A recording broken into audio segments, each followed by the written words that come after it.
I saw this thing. It says like super fan. I think he's Irish. Anyway, it says it's time to have this conversation. It has a picture of Izzy. He was never that good. I'm gonna make this as quick as possible. That dude is an animal. He was an animal. He was a sniper. But just like every single fighter, okay, and it's gonna come for all of them, is what happens is once they lose, kind of the blueprint is on how to beat him. Poatan came out and laid out the blueprint on how to beat him. Walked him down, threw big shots.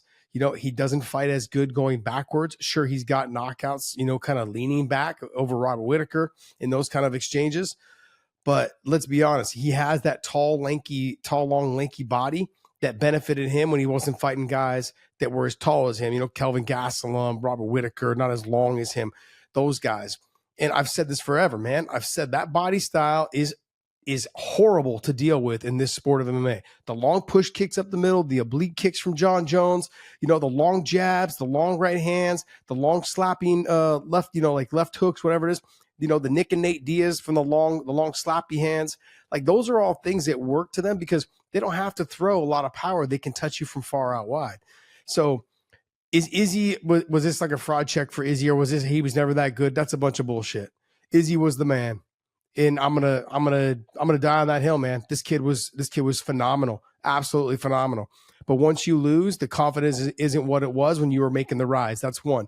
Two is the blueprints have now been laid out on how to beat you. Now, that doesn't mean that everyone can do it. Only certain guys can. Well, Imavov was the guy tonight that could do it. And so in terms of like Dricus threw big shots, just couldn't get to the range, but was able to finally get him down and hit the submission. So that's another one of his weaknesses. So if he can't beat you on the feet, now he's going to have to figure out that remedy on the ground. Yeah, he's a stud. I'm going to die on the hill saying it. This guy was an animal. He's done some questionable things, feeding his dog with his mouth, a little strange. But, other things, I think he's represented, I feel like, the sport pretty well. The whole thing let's go back in history a little bit, when all that stuff was going on with Joe Rogan, how he spoke up and defended him and took, and basically just defended the fact that, like, nah, man, this is not how it is. I know Joe and everyone, and we all know Joe. You know what I mean? Most of us have been around him, hung out with him, and understand that a lot of us have been on this podcast. But Joe is a great person. He spoke up about it. Izzy's been somebody too that has been very vocal about, other things in the sport on being taken care of by, the UFC and just everything. So in terms of his fighting style, in terms of his ability to lay it out there on the line, we saw that in the Kelvin Gastelum fight. He's a true fighter. And no, I don't think there shouldn't even be a conversation about he was never that good. He was phenomenal. Now, look, I've always said this, though, as well. The 185-pound division is, to me, I've always felt was the weakest division in the sport. But that doesn't mean that he's not a good fighter. I think he's a phenomenal fighter. I think he's a great fighter. He happened to run that ship for a while. He's actually what brought notoriety to that weight class. So I give him a lot of credit. Phenomenal fighter, great stand-up. Ended up sorry guys, ended up getting his win back against Poatan. But look, he's done what he can, and it's almost like guys that know how to pressure him and fight him kind of in a phone booth are the ones that have success.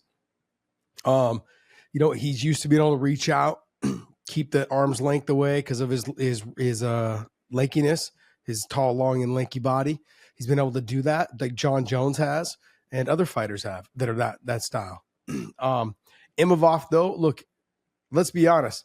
Imavov was losing that fight. In the first round, he was getting pieced up. Go back, and this is the other thing, is I want to say, in the first round, not only did Izzy look good, I saw this thing on his face, like this determination. I'm reinvented. He looked physically tighter. Everything, like his shoulders, his back. I don't know if you guys can pay attention. Go back and watch some of his other fights.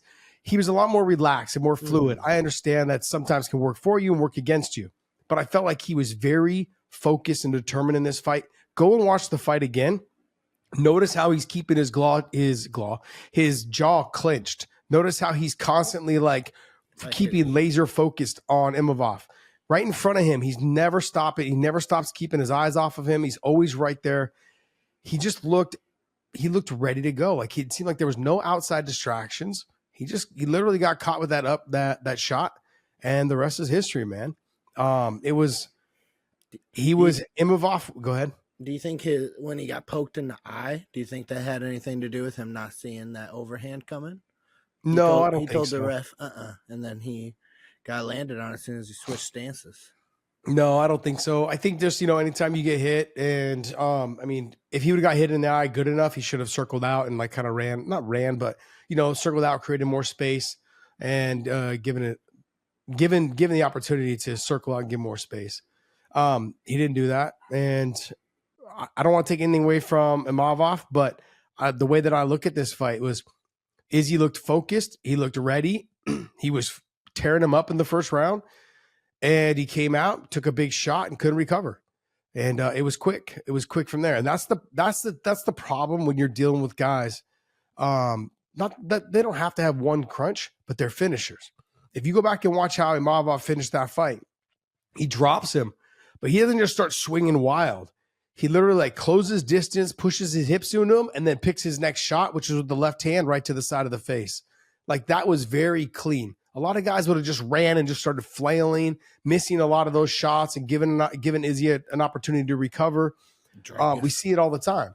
We might be world-class fighters, but we also we let the emotions get the better of us sometimes, and we blitz and nothing ever hit and nothing ever really lands.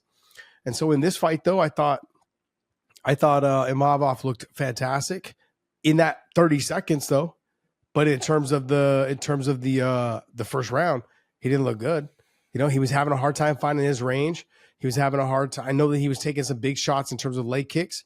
I thought Izzy looked focused. Thought Izzy looked great. Now I can't take anything away from Imavov. He got the job done. This is a 5-round fight. Anything can happen, but it's hard to beat that guy who's on the rise when you've been a little bit on shaky ground this last couple fights. So I look at Izzy and in terms of everyone's like, oh, he's never that good. No, he was that good. He's always been that good. Just stylistically, there's certain guys that will match up well with him now that the blueprint's been laid out. It's to get him to move backwards, get him to fight moving backwards. As soon as his back touches the fence, you try to touch him from there. Do things that get in between his guard. Don't try to go around so much. Go uppercut, upper between, and then come over the top after that. Those type of things. So I thought he looked. I thought he did the right things. He made the adjustments after the first round. And he landed a good shot, kill shot, and was able to jump on and get the finish. Good for him. Izzy will be back. I think he's got another run in him, even at 35 years old. I think 185 pounds, like I said, to me has always been the weakest weight class. I mean, 205 is pretty close to it right now, which is sad because it used to be the pillar of the organization and the sport. With Chuck Liddell, Tito Ortiz, all the top 205 pounders were, the ones that kind of carried the grunt of the media and promotion of the fights of MMA back in the day. Izzy, though, has done his part, man. He's doing a great job marketing and helping this sport grow. And Imavov just came out ready to fight, man. He made the adjustments in between the first and the second round and looked good. So he got it done. Tip my hat to him.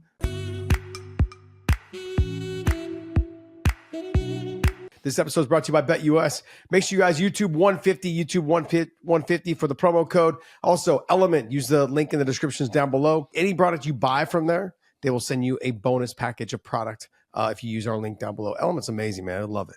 And I want to say thank you, man. Thank you guys so much for continuing to support us.